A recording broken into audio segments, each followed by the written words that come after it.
Hi friends, అందరికీ నమస్కారం. మీరు చూస్తున్నారు గని ఇంటర్నెట్. తెలంగాణలో నడుస్తున్న చేయూత పెన్షన్ కొరకు అయితే కొత్త దరఖాస్తు ఫామ్ అనేది కూడా మనకి ఈ విధంగా అయితే రావడం అయితే జరిగింది. దీనికి సంబంధించిన దరఖాస్తు ఫామ్ ఏ విధంగా నింపాలి, అసలు దీనికి కావాల్సిన ఏమేమి జిరాక్స్లు పెట్టాలి, ఎక్కడ ఇవ్వాలి, ఏ డేట్ వరకు ఇవ్వాలి, ఎవరెవరు అర్హులు అనేది కూడా మీరు అనేది జాగ్రత్తగా అయితే వినండి.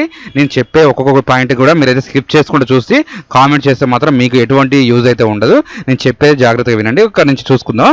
ఈ వీడియోకి ఒక లైక్ అనేది చేయండి. ఇక్కడ పెన్షన్కి అనర్హులు చూసుకున్నట్టయితే గ్రామీణ ఆదాయం అయితే 1,50,000 కంటే తక్కువ అయితే ఉండాలి.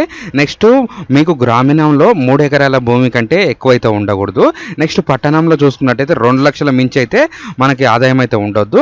మెట్ట భూమి 7 ఎకరాల పైకి అయితే ఉండకూడదు అనేసి కూడా మనకైతే ఇక్కడ వితంతులు, దివ్యాంగులు, గీత కార్మికులు, చేనేత కార్మికులు, డయాలసిస్, ఒంటరి మహిళలు ఎవరైనా అప్లికేషన్ చేసుకోవడానికి అయితే ఈ యొక్క ఫామ్ అనేది కూడా రూపుదిద్దారు. నెక్స్ట్ ఇక్కడ చూసుకోవచ్చు మీ యొక్క ఆధార్ నెంబర్ అనేది కూడా ఇక్కడైతే కరెక్ట్గా రాసుకోవాలండి. ఇక్కడ ఒక జిల్లా పేరు, మీ యొక్క మండలం పేరు, మీ యొక్క గ్రామ పంచాయతీ, మీకు ఇక్కడ స్ట్రీట్ అనేది కూడా రాసుకున్న తర్వాత ఇక్కడ దరఖాస్తుదారుడు ఒక ఫోటో అయితే పెట్టాలి.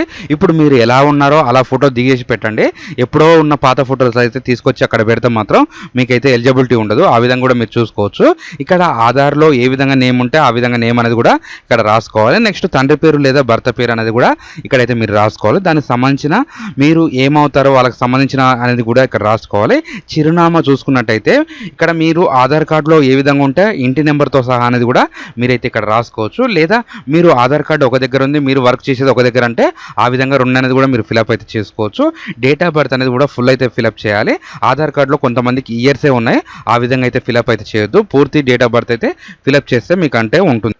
ప్రస్తుతం మీరు ఎంత వయసు పూర్తయింది అనేది కూడా ఇక్కడైతే అంకెల నెంబర్లు అయితే మీరైతే వెయ్యాలి. ఇక్కడ మీ వయసు అనేది కూడా ఏ విధంగా ఆధార్ కార్డు కాకుండా ఓటర్ కార్డు కానీ, డేట్ ఆఫ్ బర్త్ సర్టిఫికేట్ కానీ, స్కూల్ నుంచి ఎటువంటి 10th మెమోలో ఏదైనా మీకు పత్రాలు ఉన్నా దానికి సంబంధించింది కూడా ఇక్కడ ఏం పెడుతున్నారు అనేది కూడా రాయాలి. నెక్స్ట్ ఇక్కడ మేల్ అయితే మేలు, ఫీమేల్ అయితే ఫీమేల్ అనేది కూడా రాసుకోవాలి.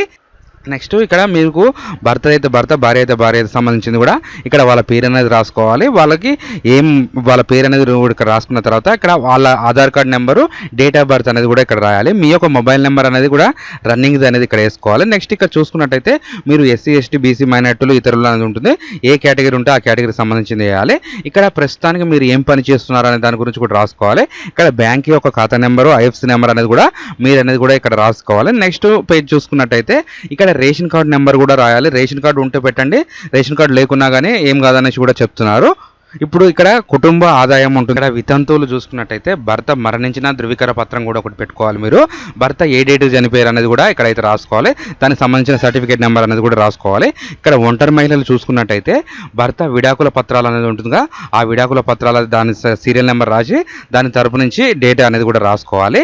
ఇక్కడ దివ్యాంగులు ఎవరైనా ఉంటే యుఐడిఐ నెంబర్ ఉంటుంది లేదా సదరం ఐడి ఉంటుంది, దానికి సంబంధించిన నెంబర్ రాసుకోవాలి, డేట్ అనేది కూడా రాసుకోవాలి. నెక్స్ట్ కళ్ళు గీత కార్మికులు అనేది ఉంటుందిగా, వాళ్ళ అనేది కూడా వాళ్ళకి సంబంధించిన ఏదైనా ఒక సర్టిఫికేట్ కానీ లేకపోతే ఏదైనా మిగతా పత్రాలు ఉంటే దానికి సంబంధించి రాసుకోవాలి. ఇలా ఈ విధంగా అనేది కూడా మీరు నింపుకున్న తర్వాత ఇక్కడ ఒక కాలం అనేది కూడా ఉంటుంది, జతపరిచిన పత్రాలు అనేది కూడా ఇవనేది మీరైతే పెట్టాలి. ఖచ్చితంగా ఇవన్నీ మ్యాండేటరీ అండి. ఇక్కడ పూర్తి చేసిన అప్లికేషన్ ఫారం అనేది కూడా మనకి టిక్ మార్క్ అనేది చేసుకోవాలి. ఆధార్ కార్డు టిక్ మార్క్ చేయాలి. నెక్స్ట్ మీరు ఓటర్ కార్డు లేకపోతే ఒంటరి మహిళలకు సంబంధించి కళ్ళు గీత కార్మికులకు ఓటర్ కార్డు లేదా పాఠశాల ధృవీకరణ పత్రం లేదా జన్మదిన ధృవీకరణ పత్రం అని ఉంటుంది. డేట్ ఆఫ్ బర్త్ కానీ మన ఎస్ఎస్సి మెమో కానీ ఏదైనా పెట్టుకోవచ్చు. ఇక్కడ అదనేది ఒక టిక్ మార్క్ చేయాలి. రేషన్ కార్డు లేదా మీ ఆదాయం సర్టిఫికేట్, ఇన్కమ్ సర్టిఫికేట్ అనేది పెట్టవచ్చు. దానికి సంబంధించిన బ్యాంక్ అకౌంట్ జిరాక్స్ కూడా పెట్టాలి. ఇక్కడ భర్త చనిపోయిన వాళ్ళు ఉంటే భర్త ధృవీకరణ పత్రం అనేది కూడా పెట్టాలి. ఇక్కడ వికలాంగులు, దివ్యాంగులు ఉంటే దానికి సంబంధించిన వాళ్ళనేది కూడా ఒంటరి మహిళలకు పెట్టాలి దాని సర్టిఫికేట్లు. ఇవనేది మీరు అన్ని సబ్మిట్ చేసిన తర్వాత వీటికి ఒక జిరాక్స్లో పిన్ కొట్టేసి మీరు అనేది ఎంపీడీ ఆఫీస్లో అనేది కూడా సబ్మిట్ చేయాలి. సబ్మిట్ చేసినాక ఎన్ని రోజులకు వస్తుంది అనేది కూడా మనకి తెలియదు. దాదాపు ఎలా ఉన్నదంటే ఇచ్చే 4,000 పెంచుతామని చెప్పారు, 4,000 ఇచ్చే వరకు 6,000 పెంచుతా ఉన్నారు. ఆటికే దిక్కు లేదు. ఇప్పుడు కొత్త పెన్షన్లు దేని కొరకు పెడుతున్నారు అనేది కూడా మనం ఒక విధంగా ఆలోచించాలి. గతంలో అప్లికేషన్ చేసుకున్న వారైతే అప్లికేషన్లు ఇవ్వడానికి అవసరం లేదండి. కొత్త వారు ఎవరైతే ఉన్నారో వాళ్ళే అప్లికేషన్స్ అనేది కూడా మీరు అనేది గ్రామ పంచాయతీ లేదా ఎంపీడీ ఆఫీస్లో అనేది ఇవ్వడం అయితే జరుగుతుంది. ఈ విధంగా తీసుకోవాలి మీరు. ఇదండి ఈరోజు వీడియో. ఈ వీడియోలో కనుక మీకు ఏమైనా డౌట్ ఉంటే ఖచ్చితంగా కామెంట్ అనేది చేయండి. ఇలాంటి information video me friends and family మెంబర్స్కి షేర్ చేస్తారని కోరుకుంటా. Thanks for the watching.